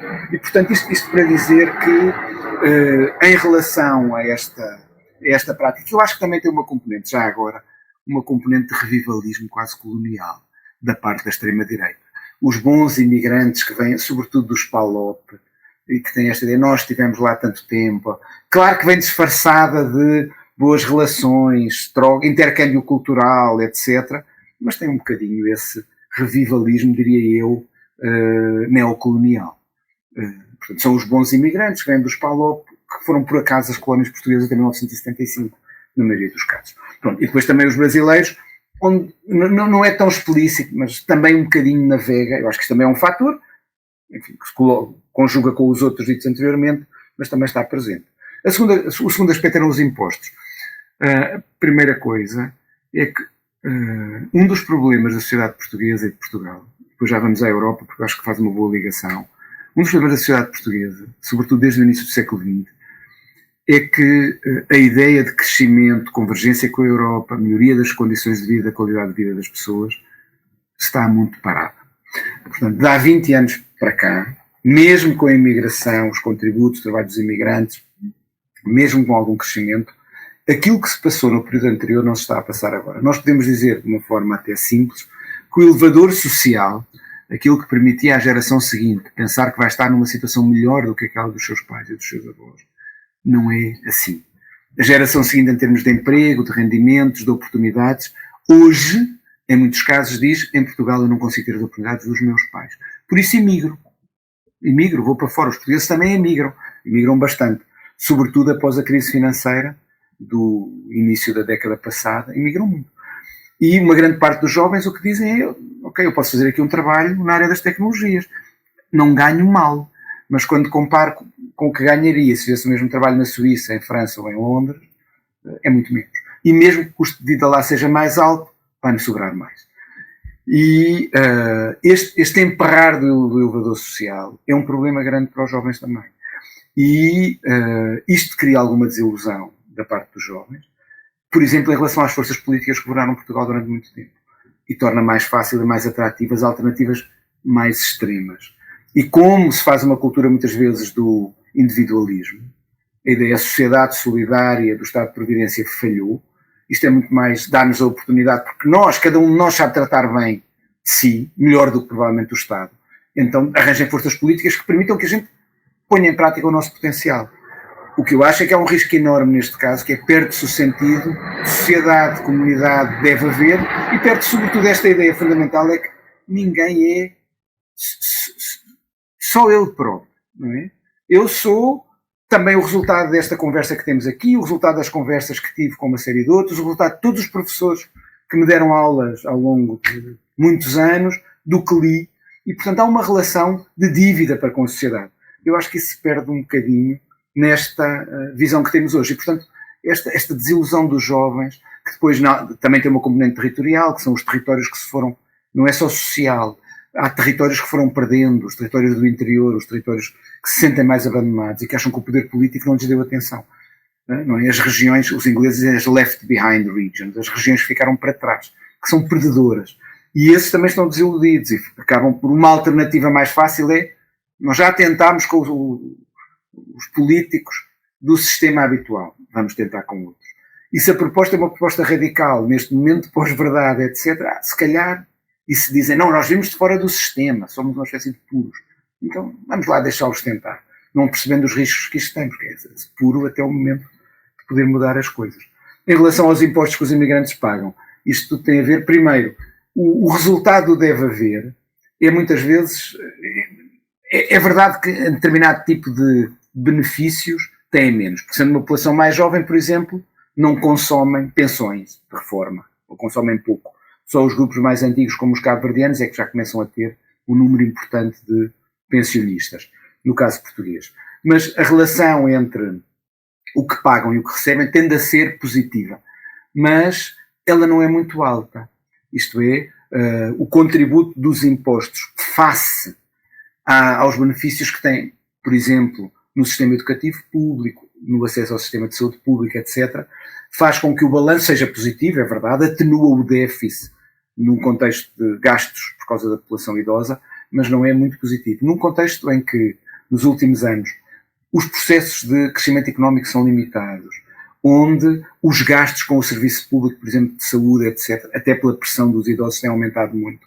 Grande parte disto é consumido pelo próprio sistema. E ainda por cima, se tem desinvestido um bocadinho, o que significa que uma grande parte dos impostos servem para alimentar um sistema que não cresce e, portanto, parecem perdidos de alguma forma. Fazendo a ligação à Europa, não é só o elevador social dos portugueses que está a perro, o dos europeus também está um bocado. E a Europa é provavelmente a grande perdedora da globalização. Alguns dos meus amigos e colegas dizem, não, mas não vês que os indicadores sociais da Europa são tão melhores do que a maioria do resto do mundo, não é? Temos PIB per capita mais alto, uma tecnologia maior, um Estado social mais amplo. Isso é tudo verdade.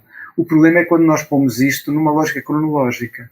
E quando eu olho para a lógica cronológica, vejo que a Europa tem menos peso demográfico do que tinha, conta menos para o PIB mundial, no domínio da tecnologia está cada vez mais atrás do que fazem os asiáticos ou os americanos, no domínio da influência geopolítica parece ter cada vez menos força face aos Estados Unidos e às vezes face, por exemplo, aos BRIC também.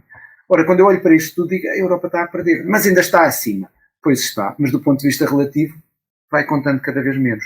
E eu acho que os cidadãos europeus, não fazendo esta reflexão desta forma, eles também têm a consciência disso. E é o facto de se ter a sensação de perda, de alguma maneira, mais ou menos consciente, mas de haver uma sensação de perda, face aos outros, que faz com que a gente se revolte também mais contra os outros. E isto acaba por ser um dos efeitos que faz com que as pessoas estejam mais contra os americanos. Contra os estrangeiros, desculpa, não é contra os americanos. Porque na sociedade americana, depois também há um bocadinho esta sensação. Nós também contamos menos, face ao crescimento da China, face aos asiáticos. Não é como a Europa, mas também lá existe um bocadinho isto. E isto também ajuda a que as pessoas digam, temos de nos proteger mais, temos de proteger o que é nosso, a nossa cultura, os nossos produtos. Os outros não podem vir para aqui, ou têm de vir menos, e se vierem só têm de ser escolhidos, para não poder vir, não vem para aqui qualquer pessoa. Eu acho que esta ideia, não é, da perda, ajuda muito a separar, seja ela uma coisa muito evidente ou mais percebida e implícita, ajuda muito a afastar o outro e a ter mais receios do outro. Em contrapartida, completamente ao contrário, um dos aspectos que depois devia mostrar que a Europa ainda é tão interessante, é o facto dos imigrantes querem vir para cá. Há alguma coisa interessante este continente tem que atrai a tanta gente. Se calhar porque quando vamos para os índices de criminalidade, eles são baixos e, portanto, vive-se com mais tranquilidade. Apesar de tudo, do ponto de vista, mesmo com este declínio, os salários são melhores em muitos países, e Portugal nem é um exemplo bom neste domínio. Os salários são melhores. O sistema de providência social ainda funciona muito erudido, cada vez mais reduzido, mas apesar de tudo ainda vai funcionando. O Sistema Nacional de Saúde, o Sistema de Educação. E, portanto, neste sentido, a atração dos imigrantes é talvez um dos sintomas mais interessantes de como ainda vale a pena. E não o contrário, de que são uma ameaça, de que devem ser colocados do outro lado da fronteira. Professor, veja, muito bacana as suas explicações, tá? Obrigado mais uma vez. O assunto é denso, e o senhor estava falando, a gente estava falando aqui em conhecimento, leitura, tá? E a próxima indagação tem a ver com isso. Porque se a gente pensa na formação... Se a geografia é uma disciplina fundamental, estou lidando aqui com 2 geógrafos, né? Se a geografia é uma disciplina fundamental para entender fluxos migratórios, como o ensino da geografia pode contribuir para uma sociedade mais inclusiva e consciente das questões migratórias, né? O senhor pode indicar uma leitura? E a provocação que eu faço, professor, o senhor estava falando de Europa aí, será que no futuro bem breve teremos uma Europa mais parda, mais amarela, né? Mais com a cutis indiana, professor? Eu diria que, apesar de tudo, sim. Não sei se isto se vai acelerar muito, porque como uma parte da juventude europeia já é mais parda, para usar o termo do Brasil, ou mesmo mais negra, para usar o termo que nós utilizamos, a proporção de população de origem asiática ou de origem africana em França, na Holanda, em Portugal, mesmo em Espanha, é significativa. E é mais jovem. O que quer dizer que, como é mais jovem, vai ter mais filhos, pelo menos. Mesmo que a taxa o índice sintético de fecundidade das mulheres, digamos assim, de fenotipo africano ou asiático, possa não ser maior. Mas como são mais, vão ter mais filhos, eu acho que a tendência será mais misturada. Se bem que nos próximos tempos, e há bocado a doutora Iva estava a falar dos efeitos que as novas tecnologias podem ter, as reformas no mercado de trabalho, eu diria que nos próximos tempos nós temos aqui, não é, processos que são de sentido contrário. E que podem ajudar a perceber se a população se vai diversificar mais ou não. Portanto, no caso da base, isto é, em relação aos que já cá estão e à sua reprodução, eu creio que isso contribuirá para uma Europa claramente mais misturada. Em relação ao futuro, isto é, aos migrantes que vêm no futuro, nós podemos dizer que os mercados de trabalho vão continuar a precisar de pessoas, elas vão continuar a vir. É verdade. E eu creio que isto, em princípio, continuará a contribuir para uma maior diversidade da população europeia. No entanto, há aqui algumas interrogações. A primeira é que, por um lado, há a punção para vir mais gente, a necessidade do mercado de trabalho. mesmo com muita coisa feita à distância, horários de menos horas, trabalho a partir de casa, etc., ainda são precisos muitos trabalhadores e há escassez de trabalhadores em vários países europeus, em vários segmentos do mercado de trabalho, quer os mais qualificados, quer os menos qualificados. Portanto, há aqui uma necessidade de pessoas. Depois, o que se faz é restringir os direitos dessas pessoas, o que significa, por exemplo, voltar a uma lógica de migração temporária. Aquilo que a Europa já experimentou nos anos 60 e no início da década de 70 até a crise de 73, que é a ideia de que as pessoas vêm, mas vêm só enquanto trabalhadores. Eu não me esqueço das palavras do primeiro-ministro português quando diz: se vierem para trabalhar está tudo bem. Portanto, a ideia hoje faça uma política que era muito acenda, a ideia da interculturalidade, da integração, que fez de Portugal uma espécie de campeão das políticas de integração à escala europeia e mesmo mundial, coisa perdida há 10 anos atrás. Hoje é substituído por um outro discurso que depois vai ter uma prática política, que é, primeiro, as pessoas vêm para trabalhar e, portanto, antes de serem pessoas, os migrantes são trabalhadores e o que nós temos é de regular a migração, essencialmente a migração de trabalho. E depois a questão da integração também mudou. Não é muita ideia da igualdade de direitos e de pontos entre as pessoas, isso é importante. Mas o que é mais importante, talvez, é a tal lógica assimilacionista que falávamos no princípio. Está aqui um conjunto de valores, há uma cultura, há umas práticas e as pessoas devem conformar-se um bocado a elas. Pronto, há tolerância depois para pronto, é uma religião diferente, pode ser, mas tem de conhecer as nossas práticas, os nossos valores e perceber que esses são centrais e fundamentais na sociedade. O resto pode ser ou não. E, portanto, há aqui uma mudança ao nível da forma como são concebidas as políticas, quer a política de integração, quer a política de gestão dos fluxos migratórios. Em relação à ideia de uma sociedade mais inclusiva e ao papel que a geografia pode ter nesse processo. Depois já vos aconselho um livro de um mais ou menos geógrafo. É geógrafo, portanto acho que pode ser uma boa. E existe em português ainda por cima. Mas eu creio que a geografia, em relação à questão das migrações, pode dar um contributo importante. Primeiro, a mobilidade é um fenómeno eminentemente geográfico. Claro que tem uma componente temporal e tem uma componente social, mas é uma deslocação no território. E, portanto, sendo uma deslocação no território, a ideia, para usar os termos de um geógrafo brasileiro que eu aprecio, o Rogério Weisbart, do Sul, de resto, e que estudou a migração das pessoas do Sul para outras regiões do Brasil, portanto, a chamada rede gaúcha, que dá depois aqueles centros da tradição gaúcha, que estão espalhados pelo país inteiro, não é? Desde os estados do Sudeste até ao Norte do Brasil, o que mostra que os gaúchos também foram migrantes importantes, não são apenas os receptores de hoje, já foram os migrantes do passado. E é também bom lembrar que os fluxos muitas vezes em momentos diferentes do tempo acontecem num sentido e depois no outro. Mas a geografia, por um lado, mostra-nos como há estes processos de territorialização e desterritorialização, e territorialização. O que leva a que as pessoas saiam de um sítio e, portanto, reduzam um pouco os contactos físicos com esse sítio, mas, por outro lado, depois vão produzir território de alguma forma, criar lugar nos sítios para onde vão. Ao irem habitar esses sítios, algumas vezes ao construírem as casas até com elementos simbólicos que trouxeram da origem, e depois criar uma rede de relações sociais que se inscreve no território e que, em alguns casos, envolve muitas pessoas que vieram da mesma origem, noutros casos põe em contacto pessoas de origens diferentes e que vai deixar marcas no território que vão desde, sei lá, no caso da Chinatown ou das Little Italies, práticas que têm a ver com a restauração, a alimentação e depois as componentes culturais, os templos, as igrejas, etc. Até à língua que se ouve na rua, até muitas vezes ao quadro das relações entre as pessoas. Portanto, a geografia neste sentido é importante. E, além disso, precisamente porque a questão urbana tem tanto a ver com a diversidade, há que explorar muito este lado de a sociedade urbana como a sociedade da diversidade. E os espaços urbanos como este espaço onde se podem encontrar as pessoas que têm características diferentes. Essa é a verdadeira essência da cidade.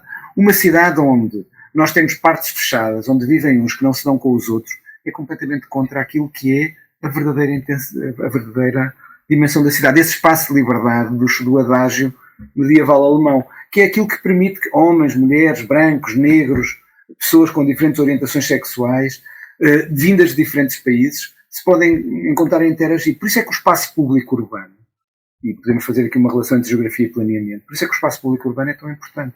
O espaço público que permita a tolerância e a promova, ajuda a criar uma sociedade claramente mais inclusiva e mais igualitária, não é? Ou com maior justiça espacial, para não usar agora o termo de justiça social, e com maior justiça espacial, em que o acesso aos recursos urbanos seja mais igual para todos e em que as várias pessoas consigam interagir e aprender umas com as outras. Porque muitas vezes diz que ter determinadas pessoas, por exemplo, numa escola, ajuda ao progresso. Ou ter pessoas de classes sociais diferentes, às vezes numa turma, puxa pela turma e a turma tem mais sucesso. Nós sabemos que o sucesso escolar, na escola tradicional, ele irá mudar, com certeza, por via das transformações que nós estamos a passar, por todas as transformações que têm a ver com as novas tecnologias, a inteligência artificial. A educação vai ser outra coisa, muito diferente, a todos os níveis, acabando neste em que eu estou, superior, e começando lá no pré-primário, mas a educação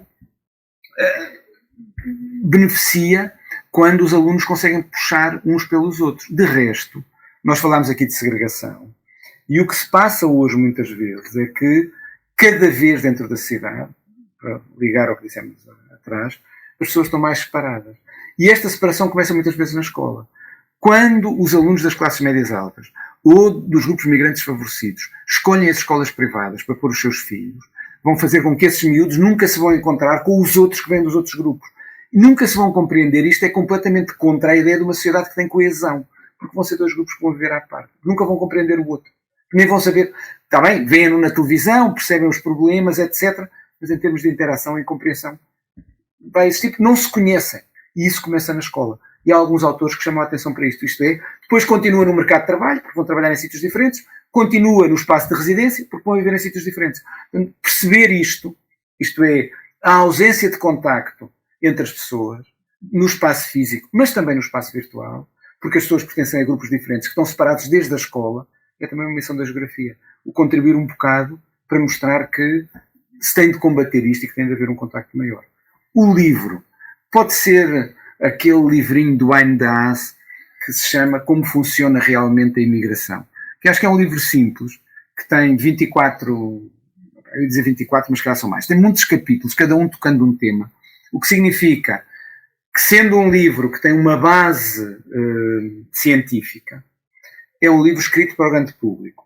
E como hoje os tempos são muito rápidos, não é um livro para ler tudo, pode-se ler uma questão específica, os problemas da segregação da cidade, ou as questões ambientais, ou questões específicas dos refugiados, porque, estou a dizer de cor, porque os capítulos falam de vários tópicos. Pode escolher um, e são meia dúzia de páginas, ou 10 páginas, lê-se bem. E esta ideia de como é que funciona realmente desmistifica, não é? Desmitifica a ideia da migração como um drama e, sobretudo, do migrante como uma ameaça. Transforma o migrante daquilo que ele é, que é muito mais parecido com os que não são migrantes. E são poucos, não é? À escala do mundo, os migrantes são menos de 10% da população mundial, menos de 5% da população mundial, não é? 3,7%. É pouquíssima gente. Portanto, não há nenhuma horda de pessoas a invadirem tudo. Claro que em alguns sítios há mais migrantes do que noutros, mas nós também devemos perceber porque é que 90 e tal por cento não migra, está nos mesmos sítios. Enfim, internacionalmente. Depois, se vamos para a migração interna, o número sobe muito.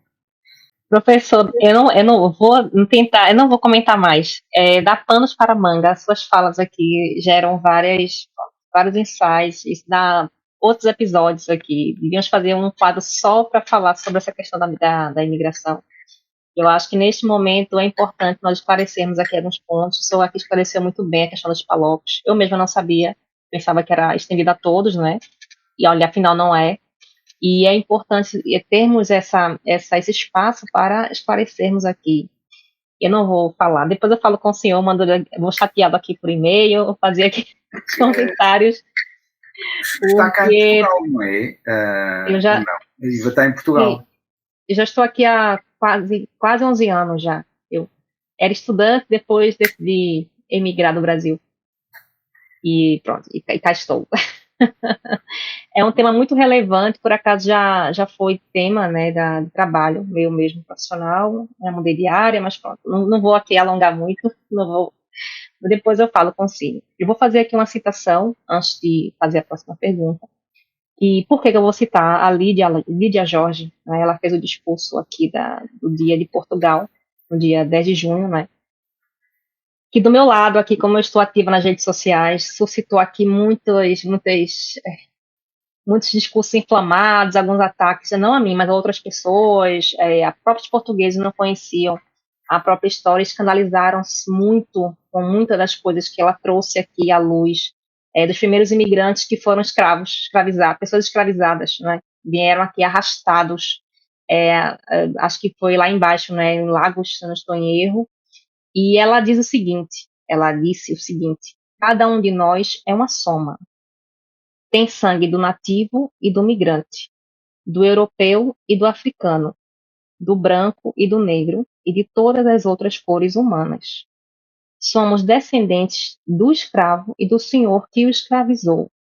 Isso remete um pouco também, acho que a Paulo Freire, ele falava muito isso também, um autor brasileiro, que é a mesma mão que ajuda é a mão que te achibata, bate, né, dá-te o chicote.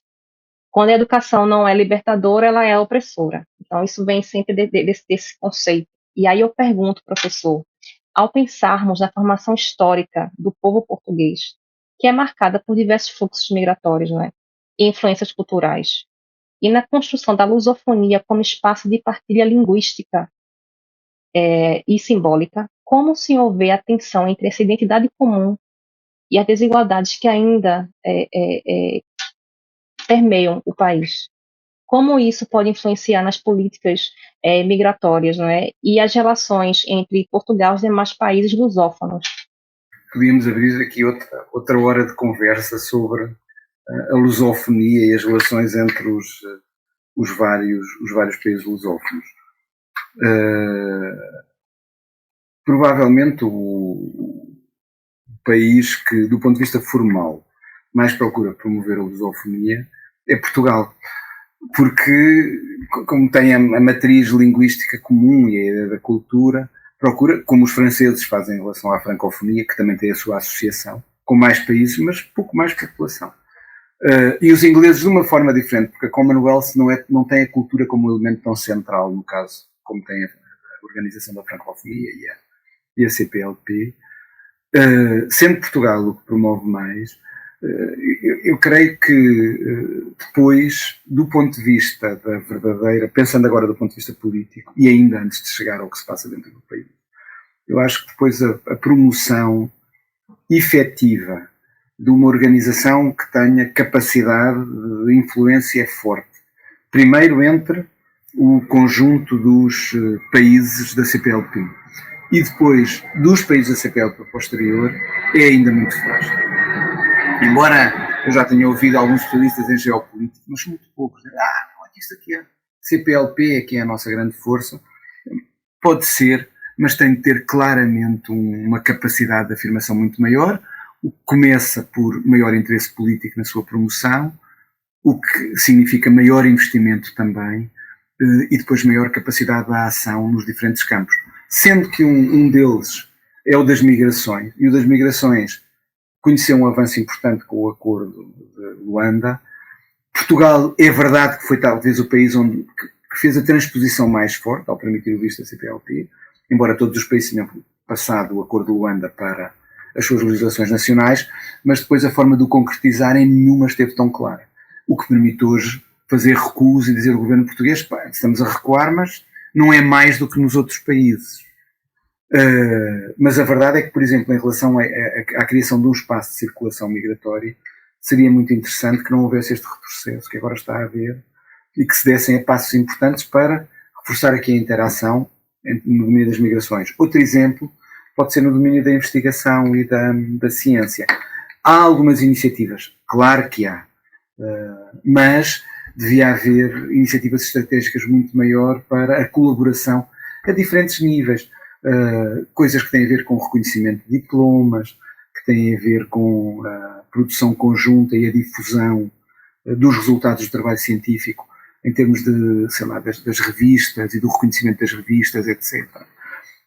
Há, portanto, aqui um espaço enorme em que se podia trabalhar muito mais, mas depois cada país tem o seu sistema, e os países aqui com maior influência, que são Portugal e o Brasil claramente, e depois um pouco Angola, também têm a sua idiosincrasia e funcionam também nos seus próprios regimes e noutros espaços, porque isto é uma geometria variável. Há a CPLP, claro, mas depois há o Mercosul para o Brasil, as relações com os outros espaços do continente americano, Portugal muito preso pela União Europeia, pronto, Angola lá terá o seu espaço também, e torna isto tudo, enfim, mais complicado, digamos assim, do ponto de vista político. Portanto, eu acho que é importante, mas acho que claramente devia haver um investimento maior, mas aqui, como noutras coisas, eu acho que os próximos tempos não serão muito fáceis em termos de desenvolvimento, porque me parece que há outras preocupações. Acho que claramente em temas como as migrações, a lógica é uma lógica muito maior de controlo do que o contrário. Claro que se pode manter esta ideia de haver oficiais de ligação, sei lá, portugueses em alguns dos países da CPLP que são de origem, mas, por exemplo, a ideia de ter uma lógica mais articulada, de se poder fazer formação nos países de origem, etc., eu vejo como mais difícil nos tempos mais próximos, mas veremos. E em relação à componente de investigação e à componente científica, isso exigiria mais investimento e um esforço político intencional mais forte, e também tenho dúvidas que nos próximos tempos aconteça. Depois, em relação ao modo como isto influencia a forma como vemos os outros lusófonos aqui. Bom, por um lado, eu creio que se mantém ainda componentes de racismo e de racismo institucional. Não atingem só os cidadãos dos outros países da lusofonia, não. Atingem também, por exemplo, os afrodescendentes, que são cidadãos portugueses, mas que têm raízes, em larga medida, porque a maioria da população,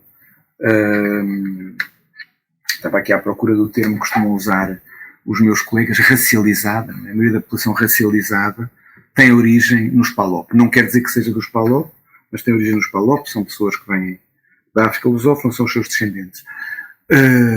E nesse sentido, eu acho que ainda não ultrapassamos claramente algumas componentes de racismo institucional, percepção negativa do outro, etc. Mesmo que hoje a islamofobia provavelmente esteja uns furos acima das componentes de discriminação de base étnico-racial, ele ainda existe na sociedade portuguesa.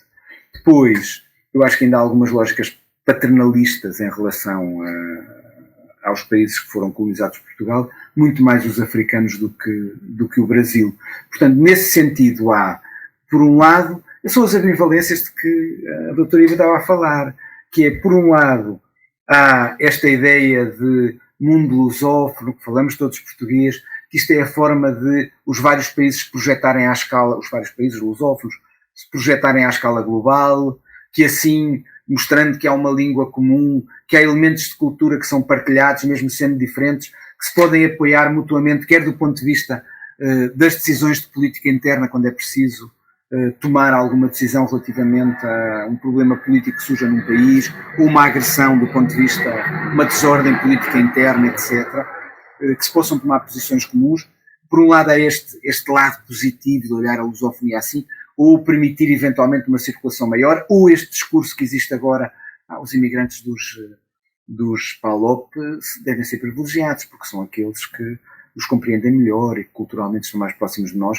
Por um lado existe isto, por outro existe também esta componente de sim, mas não é a mesma coisa. Há componentes não explícitas de discriminação racial, se calhar o arrendar casa não é igual, o insulto na rua ainda, o insulto racial na rua ainda existe, que se mistura depois com coisas, por exemplo, que têm a ver com o género em relação às mulheres brasileiras. Eu acho que é menos do que era no passado, mas que ainda existe uma visão estereotipada e negativa das mulheres brasileiras em Portugal. Mais desconstruída, e ainda bem, mas ainda existe. E, portanto, temos aqui uma ambivalência que é, por um lado, há reminiscências deste passado lusotropicalista que olha para o colonialismo português de uma forma mais soft e tal, mesmo com a ajuda do Gilberto Freire, que é brasileiro. E, por outro, esta ideia da construção de um espaço comum de partilha e de interação do mundo lusófono, que pode ajudar internamente e que pode projetar esse mundo no futuro. Então, entre estas duas tensões que eu acho que se situa a questão da lusofonia e do modo como olhamos para o mundo lusófono em Portugal. Portanto, por um lado muito importante, querido e relevante, por outro ainda a espelhar elementos que são herdados do passado colonial, que vão sendo desconstruídos, mas que em muitos casos ainda vêm ao de cima. Por exemplo, agora só uma última recordação, por exemplo, nos aspectos de discriminação linguística. A ideia de que o português de Portugal é uma espécie de português bom, as outras variantes são umas variantes impuras do português, quando não tem sentido nenhum. A língua evoluiu de formas diferentes nos espaços diferentes e as variantes são todas equivalentes em termos da sua força linguística. Professor, como o senhor terminou de forma magistral esse podcast? O tamanho desse podcast aqui é proporcional à sua grandeza e ao conhecimento que o senhor nos honrou, nos brindou neste momento aqui, viu? Obrigado, de verdade, uma grande honra ter conversado com o senhor. Infelizmente a gente chega ao fim, né? Como a doutora Iva disse, dá panos para mangas, né? Muitas mangas, inclusive, tá certo? Espero que as corte agora, para não, quase 2 horas de conversa é um exagero. Espero que lhes dê uns bons cortes. Sim, e vai dar vários cortes. Vários cortes cirúrgicos, tá? Obrigado, professor, de verdade. Foi um prazer imenso tê-lo aqui. A sua contribuição para o debate sobre políticas migratórias e justiça social foi inestimável. Como é que os nossos ouvintes, professor Jorge, podem acompanhar o seu trabalho e as suas publicações? Mais uma vez, muito, muito, muito obrigado, tá? Muito obrigado também, Saulo. Muito obrigado, doutora Iva. Foi um prazer estar convosco. E, como eu disse, corta à vontade. Para não cansar o pessoal. E podem-me contactar por e-mail. Porque eu não tenho redes sociais. Podia haver Instagram e Facebook e tal, mas não tenho. Não, na altura não comecei com algumas e depois tenho ficado fora. Pode ser que um dia adira. Há lá um LinkedIn que eu não uso. É o único. Pronto, e o WhatsApp. Mas o WhatsApp não é bem uma rede social, não é? O WhatsApp é outra coisa. É uma forma alternativa de comunicação. É verdade, depois há os grupos e tal. Mas eu tenho o WhatsApp, que a doutora Iva tem, e depois uso o e-mail. Massa, muito bom. Não tenho redes sociais. Portanto, será mais difícil, nesse sentido, vejam lá no IGOT. Show. Doutora Iva, obrigado, viu, professor? Doutora Iva, obrigado mais uma vez por essa honrosa parceria, né? Até a minha bateria aqui da câmera acabou. Eu tô usando a do notebook. Veja, pra você ver que o conteúdo foi muito bom. Foi muito bom. Doutora Iva, mais uma vez, obrigado de verdade por essa grata, né, colaboração. Mais uma vez, uma contribuição de forma a ter protagonismo, porque você é protagonista, né? Usando uma palavra sua. Obrigado. Quem quiser te encontrar, quem quiser trocar ideias com você, quem quiser conhecer a Smart Gel, como é que faz? Obrigado, tá? Paulo, obrigado a você pela parceria. Temos mais já de 1 ano, não é? Já estamos aqui com nossa missão. É uma missão, né? Um desígnio mesmo de trazer aqui luz a esse mundo virtual. Professor Jorge, muito obrigada mais uma vez pela sua disponibilidade, todo o seu conhecimento aqui. Eu acho que eu e nossa audiência aqui vai ter aqui a chance única de ter codificado, digamos assim, descodificado tanta informação, tanto conhecimento científico, filosófico também, que não, para abrir aqui um bocadinho os olhos diante de uma realidade que não é de hoje, não é? Isso não acontece desde hoje, desde sempre. Nós somos todos imigrantes, desde o início, como eu disse logo no início, senão estávamos todos em África ainda. Bom, para encontrar a Smart Gel surgiu em 2020, é um projeto que surgiu durante todo aquele caos. Do caos transformou-se em vários braços, né? Temos aqui o geosmart.pt, o website, onde tem nossos serviços, consultoria técnica especializada em geotecnologias, desenvolvimento web, agora temos esse espaço para divulgação científica. Temos o quadro Elas, onde entrevistamos as mulheres também. Na altura em que a Geosmart surgiu, foram as mais afetadas com a precariedade e a uberização do conhecimento científico, digamos assim. E para me contar nas redes sociais, temos smart.gel, tem o Instagram e Facebook também. Temos agora também o TikTok, tentamos trazer aqui o público mais jovem para esse mundo científico, né, informacional, que é Iva Santos Gel, e também o Instagram. É isso. Saulo, muito obrigada. Obrigado, professor. E é isso. Obrigado, doutora Iva. E se quiser vir ao Instituto de Geografia e Ordenamento do Território, ou alguém que queira contactar, é sempre muito bem-vindo. A doutora Iva pode vir, tanto em Lisboa, fica o convite. Apareça, venha cá para conversarmos um bocado ao vivo aqui na Universidade de Lisboa. Uma migração interna, né, doutora Iva? Uma migração interna. De Braga, vai para Lisboa e tá tudo certo. Isso é massa. Obrigado, gente. Obrigado de verdade, né? Fico muito honrado, mais uma vez, reitero, com a parceria de vocês. E se você gostou desse conteúdo, não esqueça de avaliar o nosso programa nos agregadores de áudio, nos siga nas mídias sociais, no Instagram, @Papo no Auge, no LinkedIn, Saulo Novaes, compartilhe o nosso programa em sua rede de amigos, assim você ajuda a ampliar a inteligência coletiva. Estamos integralmente nos tocadores de podcast e também no YouTube. Quer ser um parceiro do Papo no Auge? Se associe ao nosso programa por meio da plataforma Catarse de financiamento coletivo ou via Mercado Pago. Um grande abraço para todo mundo e bora pro auge, galera. Valeu!